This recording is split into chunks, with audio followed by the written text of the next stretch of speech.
everyone, it's Adrian Leah. I haven't posted in a little bit. I actually post a lot, but based off of what I have been doing, I haven't posted. There's just been things, and I wasn't sure if I was going to just put all the tea out, and I felt like I was going to, just because I just say whatever I want on the videos. So,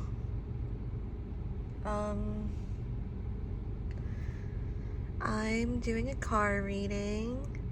There was just, I guess I'll try to say it quickly, but there's a lot. So I stayed at my godmother's for the last couple of months, and a lot of the time I took care of my aunt.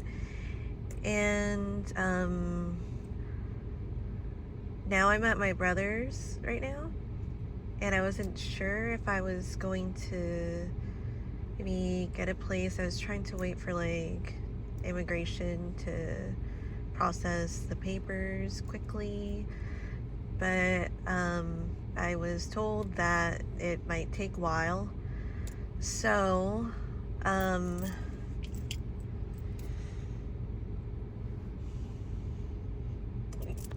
going into, like, I guess kind of the present. So my parents found out that I was staying at my godmother's, and they didn't know that I was taking care of my aunt, because I was taking care of her while my godparents went on their vacation to the Thanksgiving dinner in the area where my parents live at. So they were actually at the Thanksgiving dinner too, but they didn't know that I was like taking care of my aunt. So I was like confronted about that, and I was like saying that they asked me to. It's not like I really forced it much into it, because I felt like that was kind of the help that I was giving my godmother, because it was a lot to take care of. My aunt, because we kind of rotated while we were in the house, and so she was like saying basically how embarrassed she was, and then that I can't be doing that. And then I said I was taking care of my aunt. It was like a surprise, and then I wasn't sure if I was going to say exactly or around what she said, but it was like talking about liability, because she's like, what if she dies under your care? And I'm like, I understand that. I did try really hard, especially when I was the only one taking care of her for a short amount of time too. And I kept an eye on, as much as I saw that I would take an eye on, I said that weird, but keep an eye on things. And so I was told to just stay at my brother's and to not go back there. And then I haven't heard from my aunt. I mean, my godmother, and I haven't heard from my aunt too. But going forward, now my aunt is it's declining more, and now she's not eating. So I heard that she's going into hospice. So I thought that was, I don't know. I mean, I'm not like gonna say the whole thing about, well, because it happened like after I was gone, so I don't know. But and then there's like the conversation about going to pharmacy school, or them wanting me to go to school and sending me off to school again. And I'm like, I'm just not really feeling this whole conversation. And then something, like, I felt like one of my guides were like basically saying, oh, I'm sorry, I didn't even know where my camera was. I'm just kind of like talking. And so my guides were just like, Adrian, don't, like, basically telling me to like calm down, like and putting like more fuel to the fire, or me having like a rage like match isn't going to make the situation go anywhere. So I mean, they were talking about like, oh, embarrassment again. I'm like, my response was just like, you're always just so embarrassed by me. And I kind of really didn't go anywhere else after that, because then my brother walked in and he was like talking about random stuff. And then I just like left because they were gonna do some things in like the office room, which is the room that I'm staying in. And my brother already told me because he wanted to organize it. So, and about the match, I would have just like gone absolutely in, a rage, and then I would just end it there. So, that's usually how it goes off. It really is a lot, and I do have the reputation in the family of being, they call it like going black or like going rogue, and in absolute rage. So I think that was like part of like why I wasn't really posting, because I was like, I know this is the holidays, but I know like a lot of people go through stuff in the holidays too, and I know like some of the things that I'm saying are like, Adrian, really? And I'm like, I am free as the wind. I like being free, and I just went out and I just drove. I like taking long drives, and my mind always goes like in these places, and I don't know how efficient this is, but where's my next adventure and where am I gonna go? Because I'm thinking if it does take a while, I might have to get a place, and then if I have to, I could break the lease, but because when you break the lease, it's a lot of money, because you're basically putting, like when you sign it, you're like signing it for all those months, so it's like essentially you're paying for all the months that you're not going to be there, but you're gonna cut it short. So I don't know, I mean, the reading may reflect it. There's so many major arcana here too, and there's like really in your face archetypes, because there's a couple of major arcana right from the beginning. So there's the King of Swords, the King of Cups, and the Knight of Swords. I really feel like the King of Cups is a struggle to have like a mutual understanding, or being like receptive, or seeing or appreciating the type of care that's being given to you, because I know that people have different love languages, and then there's also the aspect of like how people approach things when they're in different scenarios. And I feel like it's not great for the King of Cups to be in the obstacle position, because it seems like there's a lack of something. There's a lack of like that kind of, instead of like maybe putting care, or there like better approaches to work on things, it's met with something that's more rigid and not soft and harsh, and there's just something that it doesn't feel loving about the King of Cups in this position, because King of Cups does, like, the Cups suit is like, in general, relationships, love, it can be different dynamics, and the way that we're interacting with ourselves and with other people in that way.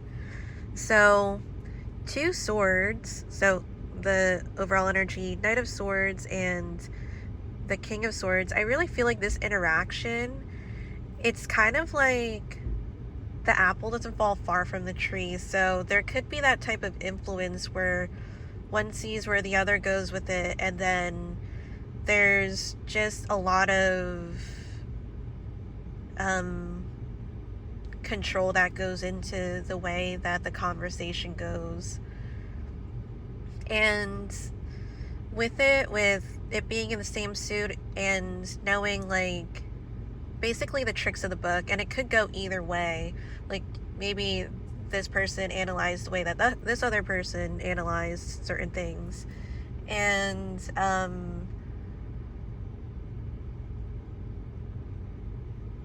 they kind of use it to wherever they want the conversation to go. Like, especially if they know if something just, again, since the King of Cups is in the obstacle, knowing what like can potentially instigate the person or like break the conversation down, it almost seems forceful and it almost seems like manipulative, which isn't great. It's like a lot of lack, and it's just very windy, you know? Oh, I was like a couple days ago, well, maybe it was, no, it was like 2 days ago. I did pull out like the Tree Angel Oracle deck. It's a German Oracle deck. And I pulled out um, Poplar and Juniper. And Poplar really linking to air and Mercury, and also talking about that with the sword suits too. I think it can relate in that way. Because if we think about the way that Poplar moves, like it's a very flexible tree. The way that it is, it's like a tree that's like in this, it can be in a super windy environment or exposed to those types of things, but it has that flexibility, or it has that groundedness, which is unusual, but it's made for those types of situations, for it to stay put, like it doesn't move. And I think it's interesting because like when you're talking about like the Mercury energy, or like confrontation, and the obstacle being the cups, and then you're met up with a lot of swords energy, because this is going like head on, sword and sword. It was like a match, as I was saying. And it's really thinking like not to let certain things like get under your skin, or not to get instigated, or not to get led or manipulated in certain ways in this conversation. And even what they say about like devil energy too, which is not in, well, is it? No, I think I saw it, but I don't think I pulled it out. So,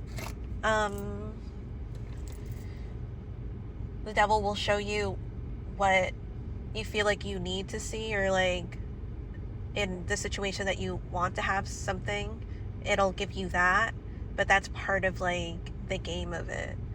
So there's like that perception too, and you get that in the future because you have the Two of Swords that are here, and underneath the past is the Wheel of Fortune. And the Wheel of Fortune has been an interesting card because it was showing up in the past reading too.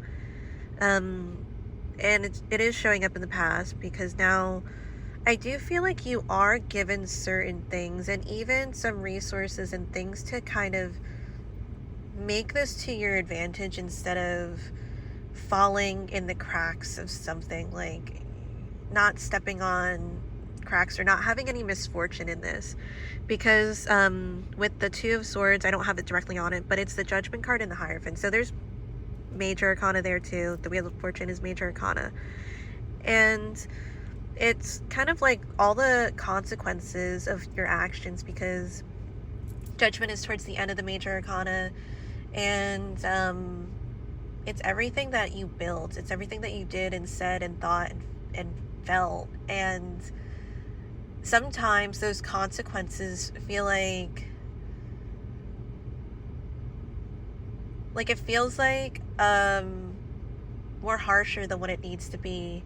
So we're trying to really lessen that. And I feel it, I talk about doing things with intention a lot, and that goes for different ways of how we are, and different ways of like what makes us us, or you, because consequences can just like hit us in the face. I don't necessarily feel like this is bad consequences, because I feel like there's like a cleanness that goes into this. With, even if the swords are harsh at this point, and there is like the obstacle, the King of Cups, there is the idea that the King of Cups is still relevant there. Like it's still present. So there's something that is like to be addressed. And the Hierophant trying to lead that aspect of ourselves. Because when we think about religion or spirituality, there's a lot of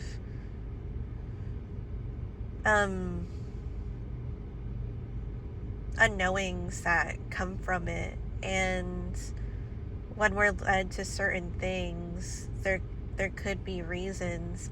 I really feel like there's a thing about like sticking to your, I don't even know the sayings. Like, I'm saying a bunch of sayings that I don't even know like the full sayings of, like, sticking to your guns. Is that what it is? Or sticking to like what you feel, or like there's like a groundedness in that. You're not going to just like go for other things other than what's like on your mind to achieve. And of course, like, you might have like some side quests, but I don't feel like that it's completely going off the rails. I feel like with the two swords, I said knights, but there's also the Knight of Wands, like, as an extra card. So with the swords, like, going head to head on this, oh my god, they're seagulls. Are those seagulls? They're just knowing what their opponents are like. And so how to overcome the obstacle is the Seven of Swords. And we're really retaining those things, because it's also like thinking about, like, with the Wheel of Fortune too, what worked and what didn't work. So there could be different approaches. The Seven of Swords, there's a kind of quietness or like silence, and even like some might say like there's a sneakiness, but I don't think it's necessarily that. There's like being able to observe without people knowing that you're observing. And that could go with like the different behaviors too. So the extra cards, well, the first card that came out actually is the Queen of Pentacles, and there's not that many like Pentacles energy here. It's just in the extra cards, because you have the Four of Pentacles. And that could be like, this really does feel like a breadwinning energy, because it does give you that opportunity to like make your own way, or to be successful in those types of things. There's also a transitional energy that comes into this with the Queen of Pentacles, based off of the historical references of this card. So with the Four of Pentacles, we're thinking about how we're going to tackle things, and if we don't have the resources, we might fall short. So I feel like the Queen of Pentacles is really being called to do what she knows how to do, and I do feel like it's a way to go beyond making ends meet. There's something that is successful about this. So you have the Tower card. I do feel like it is a change of pace though, so this might be, again, with what you know, a different approach to things.